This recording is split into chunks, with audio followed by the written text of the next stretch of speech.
말씀을 떠나 좌파나 우파로 치우치지 말라. 하나님 나라의 백성인 성도는 하나님의 말씀인 성경 말씀이 기준이 되어야 합니다.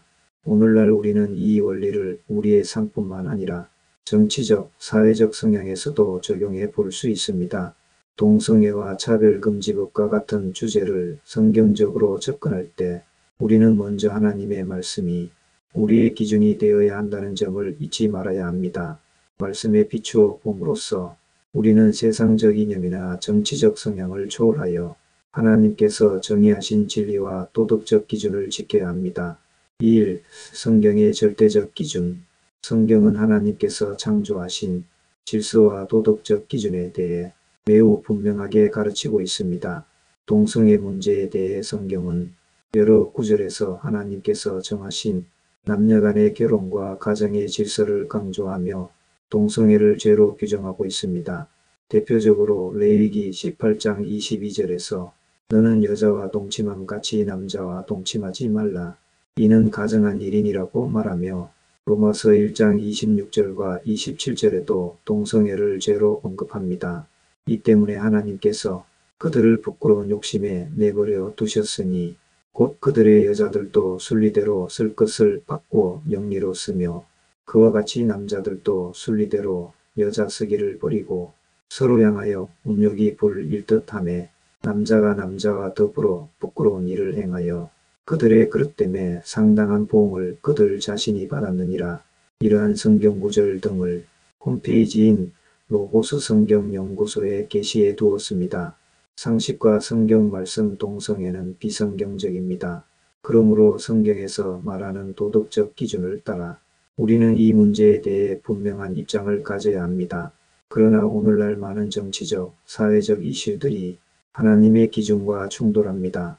특히 차별금지법과 같은 법안은 처음에는 약자 보호와 평등을 명목으로 제안되지만 그 안에는 성경적 진리에 반하는 요소가 포함될 수 있습니다. 예를 들어 차별금지법이 성경의 가르침을 따르는 개인과 교회에게 신앙의 자유를 제한하거나 하나님의 말씀에 근거한 도덕적 입장을 죄악으로 규정하려는 방향으로 작용할 때 우리는 이에 대해 성경적 관점에서 반대해야 할 책임이 있습니다. 2. 정치 성향을 초월한 진리. 중요한 점은 이러한 문제들이 정치적 성향에 따라 해석되거나 다루어지기 쉽다는 것입니다. 그러나 우리가 기억해야 할 것은 하나님의 진리는 정치적 이념을 초월한다는 사실입니다. 어떤 사람은 보수적 정치 성향을 가지고 있어 이러한 이슈들에 반대할 수 있고 다른 사람은 진보적 성향으로 이러한 법안들을 지지할 수도 있습니다. 하지만 우리의 판단 기준은 우리의 정치 성향이 아니라 하나님의 말씀이어야 합니다.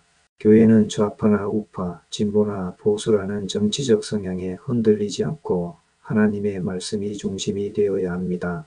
우리가 따르는 정치적 당이나 이념이 중요할 수 있지만 그 무엇보다도 우리는 하나님의 진리를 삶의 모든 영역에서 기준으로 입장을 취해야 합니다. 3. 정죄와 사랑. 성경적 기준을 따르는 동시에 우리는 사랑과 공의로 행동해야 합니다. 동성애를 포함한 죄에 대해 성경적으로 반대하는 입장을 취하더라도 그 사람들에 대한 정죄의 마음을 가지지 않도록 주의해야 합니다. 예수님께서 죄인을 정죄하지 아니하시고 사랑으로 다가가신 것처럼 교회는 죄를 미워하되 사람을 사랑해야 합니다. 그들을 위해 기도하고 하나님께로 돌아올 수 있도록 인도하는 것이 우리의 책임입니다. 그러므로 우리는 성경적 입장에서 동성애와 같은 문제에 대해 반대하되 동성애자들에 대한 사랑과 긍휼의 마음을 가지고 접근해야 합니다. 차별금지법이 하나님의 진리와 충돌할 때 우리는 이에 대해 분명히 반대해야 하지만 그 과정에서 하나님의 사랑을 잃지 않아야 합니다. 말씀을 맺겠습니다. 하나님의 말씀인 성경이 가르치는 진리와 도덕적 기준은 영원히 변하지 않습니다. 이러므로 우리의 성향이나 사상 때문에 좌로나 우로 치우치지 말아야 합니다. 동성애와 차별금지법 같은 비성경적인 것들은 정치적 성향이나 선호하는 정당과 무관하게 오직 성경 말씀에 비추어 반대해야 합니다. 하나님의 말씀은 우리가 세상 속에서 살아갈 때 무엇이 옳고 그른지를 분명하게 알려줍니다. 그러므로 세상의 이념과 사상이 어떻게 변하든 우리는 하나님의 말씀을 최우선으로 삼고 하나님의 진리를 따라 살아가야 합니다.